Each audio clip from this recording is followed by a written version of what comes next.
اغلب افرادی که ادعا میکنند برای آزادی صحبت میکنند افرادی هستند که میخواهند دولت تصمیم بگیرد که چه کسی میتواند چه کسی را دوست داشته باشد، چه هویتی داشته باشند یا حتی چه لباسی بپوشند.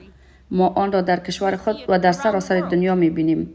در سطح بین المللی زمانی که این نمایان است که گروه ها یا کشورها دوست دارند و اعلام میکنند که قوانین بین المللی برای آنها قابل اجرا نیست، در افغانستان شاهد افراطی ترین شکل آن هستیم، جایی که طالبان همچنان به قوانین غیر انسانی در برابر زنان و دختران ادامه میدهند و آنها را از حضور در اجتماع منع میکنند تا نامرئی شوند و دختران جوان را از حق اساسیشان که تحصیل است محروم میسازند. چگونه این رفتار میتواند احترام به کرامت انسانی باشد؟ چگونه این رفتار در راستای منافع مردم افغانستان است؟ آنها باید پاسخگو باشند. هفته گذشته کانادا به همراه استرالیا، آلمان و هلند با حمایت 22 کشور دیگر اقداماتی را برای پاسخگو کردن افغانستان بر اساس کنوانسیون رفع هر گونه تبعیض در برابر زنان آغاز کردند. طالبان نمی توانند با صدور فرمانهای ساده قوانین بین المللی را نادیده بگیرند. کانادا کشوری است که آزادی از ظلم را ارزش می نهد، نه آزادی برای استثمار. محافظت از حقوق بشر از جمله کرامت همه مردان و زنان نباید امر بحث برانگیز باشد. Men and all women alike. Monsieur le Vice-Président. Mr. Vice President, distinguished colleagues, it is an honor for me to take the floor before you today on behalf of Canada and the Canadians. I'd like to underscore that I am meeting with you here on the traditional territory of the Lenape people. This recognition is important because today in Canada we are celebrating the National Day of Truth and Reconciliation, during which we recognize and commemorate the Indigenous peoples who were here before us and continue to live among us. We recognize the pain caused by decades of abuse, negligence, and racism. Here as well we would like to commit to doing better and to rectifying the errors of the past so we can move forward together. This is a country based on the rights and freedoms that are enshrined in our constitutional charter. A core reason Canada is a prosperous society is that beyond offering the freedom to pursue a better life for you and your family, it is also a way for us to provide freedom from the barriers that prevent you from enjoying a better life. Freedom from fear, violence, intimidation, and discrimination. Freedoms that foster a sense of inclusivity and belonging. Freedom that protects the vulnerable and builds stronger communities.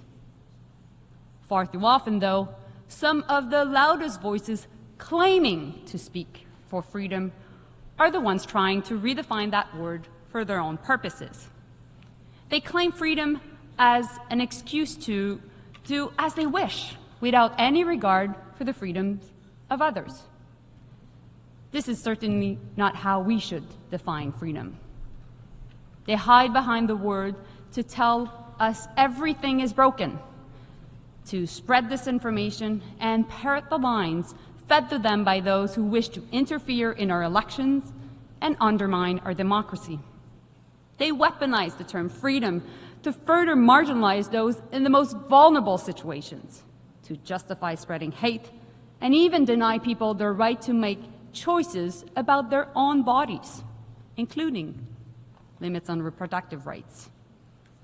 At the end of the day, through all of the noise, what they really mean to say is freedom for some, not freedom for all. Often, the people who claim to speak for freedom are the same people who want the government to decide who people can love, who they are, or even what they can wear. We see it in our country. We see it around the world. At the international level, we see it when groups or countries declare that international law doesn't apply to them. In Afghanistan, we see it taken to its extreme. as the Taliban continue to impose inhumane rules against women and girls, banning them from being in public so they're invisible, robbing young girls of the fundamental right to an education. How is that respecting human dignity? How is that protecting the best interests of their people? They need to be held accountable. Last week, Canada joined Australia, Germany, and the Netherlands with the support from 22 other countries to take steps to hold Afghanistan accountable under the Convention on the Elimination of All Forms of Discrimination against Women. The Taliban cannot make international law disappear through simple decrees. Canada is a country that values freedom from oppression, not the freedom to oppress others. There should be nothing controversial about protecting human rights, including the dignity of all men and all women alike. On Haiti, the world cannot sit idly by as people suffer. La violence des gangs et la corruption incontrôlée. Gang violence and unchecked corruption in Haiti have created a disaster for the population, which has plunged into deep insecurity, with civilians being shot and children dying of hunger. Canada has always maintained that this crisis must be resolved by Haitians, for Haitians.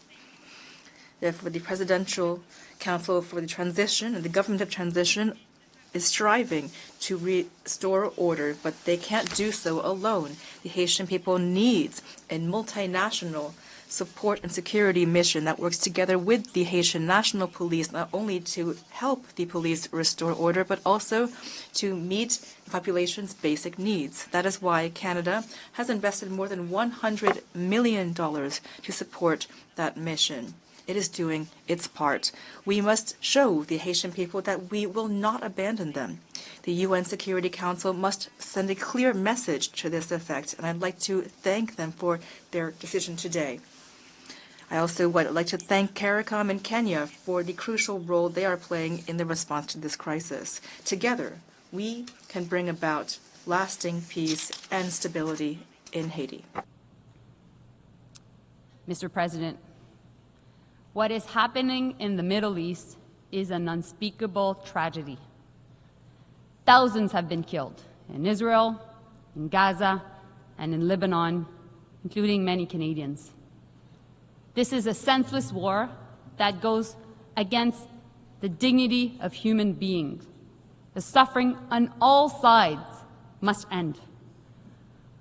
What the world continues to witness is a repeated cycle of violence where civilians pay the heaviest price. Canada is joining those urging Israel and Hezbollah to accept an immediate ceasefire.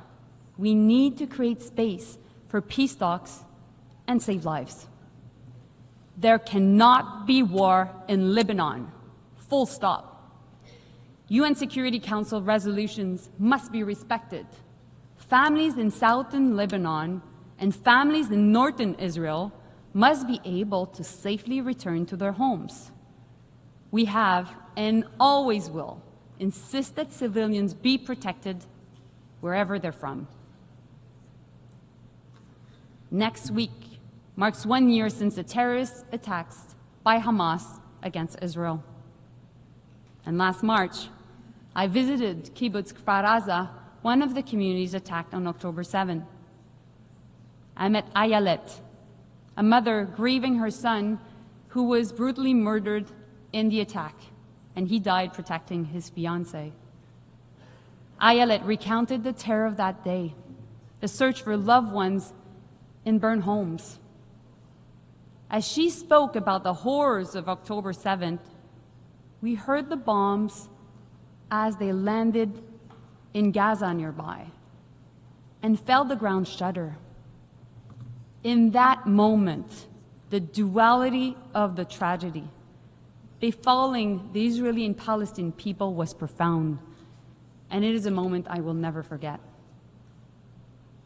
The situation in Gaza is inhumane. The level of suffering is unacceptable, and it must stop.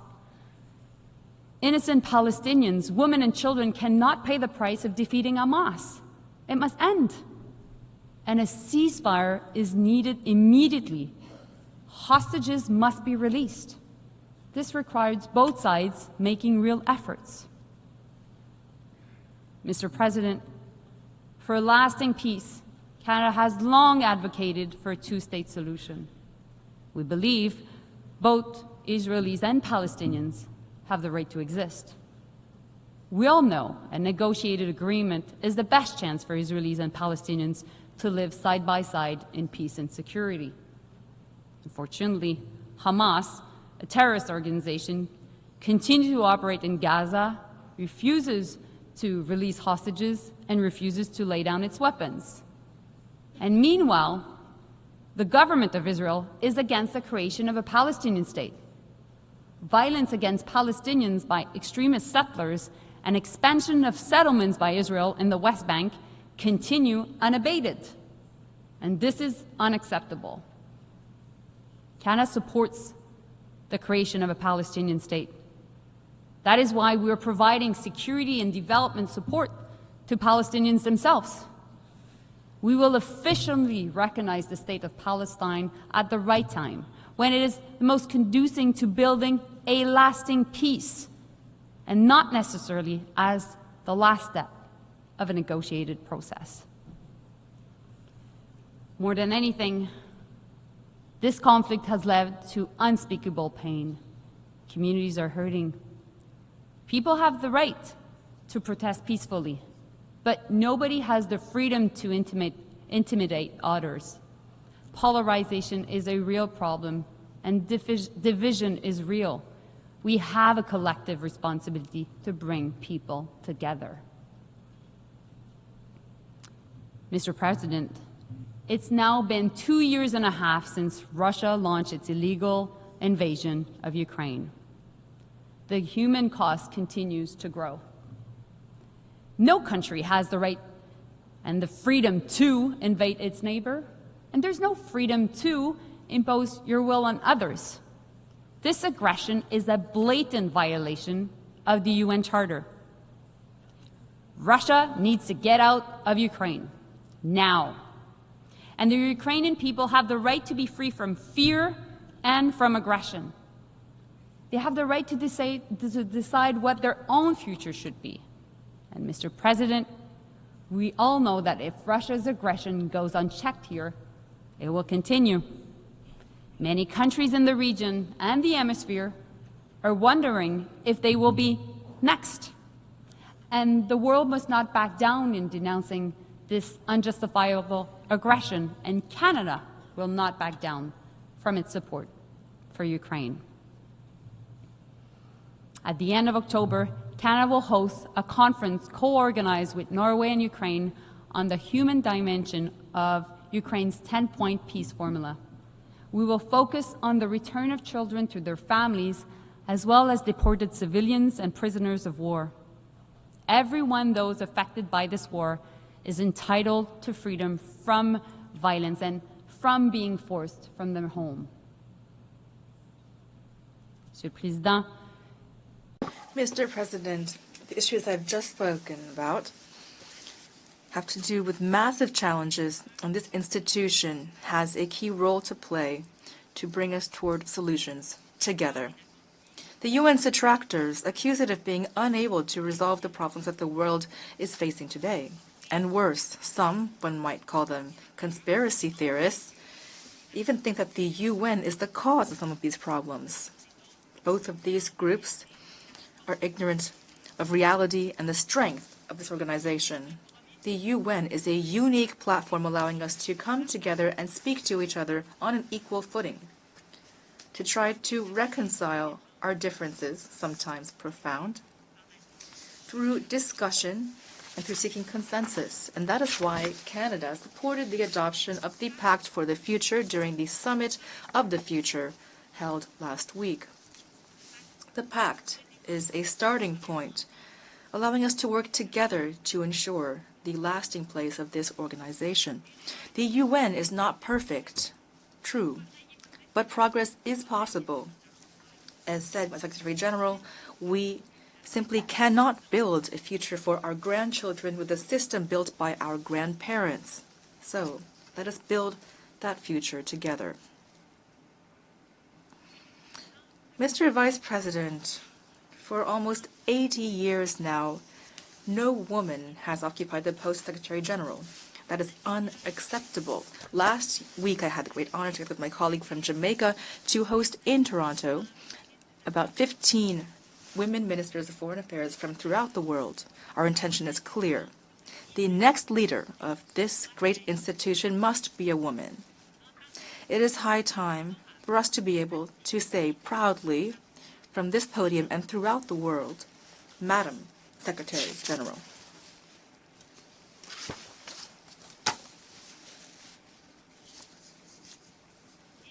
And I will say the same thing for the post of President of the General Assembly. Mr. Vice President, with all due respect, which you inspire in me as well as the President, I hope that next year the delegates will be speaking to a Madam President. And I think that many of us here today share that desire. Mr. President, let me speak to you about my mother. She will be so pleased to know that I'm speaking about her here at the United Nations. You know, my mother and my grandmother are among millions of women throughout the world who fought fiercely for equal rights. They did so alongside the mothers and grandmothers of many of those present here today in this room. Recently, my mother said that we are now part of the consolidation generation, and she's quite right. Being part of our generation means that we need to consolidate the gains that have been made over time and fight against those who are trying to roll back this progress. It also means that we need to continue to fight so that women and girls everywhere have the right to make choices about their own bodies and their own lives. We see the difference this gap in freedoms creates. When women are robbed of the right to decide when to have children, they lose out on education and job opportunities. And when women don't have access to safe abortions, their lives are put at risk. And when women are denied access to safe contraception and fertility treatment, they lose the power to make choices that have the most profound impacts on their lives. Attacks on sexual and reproductive health rights are an attack on equality rights, and they're an affront to basic dignity. Nous devons toujours avoir We must all have the right to choose for ourselves what kind of birth control to use. And we must be able to choose for ourselves whether to resort to abortion or assisted reproduction. We, women, have the right to be equal in everything, education, employment, and every other opportunity. We are women, and we are proud of being women. We will never back down. Together, we'll continue to move forward for our sisters, our daughters, and our granddaughters.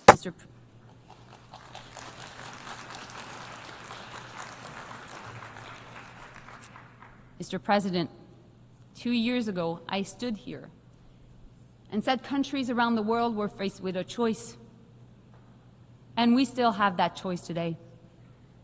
We can choose a world where rules can be broken by the powerful, bringing us back to darker times of tension and conflicts. Or we can choose a world to uphold human rights, opportunities for all, peace and prosperity, where people work together to solve problems. Canada will work with partners to move us beyond this moment of crisis. A new future is being shaped. We must not fail. Thank you. Yes.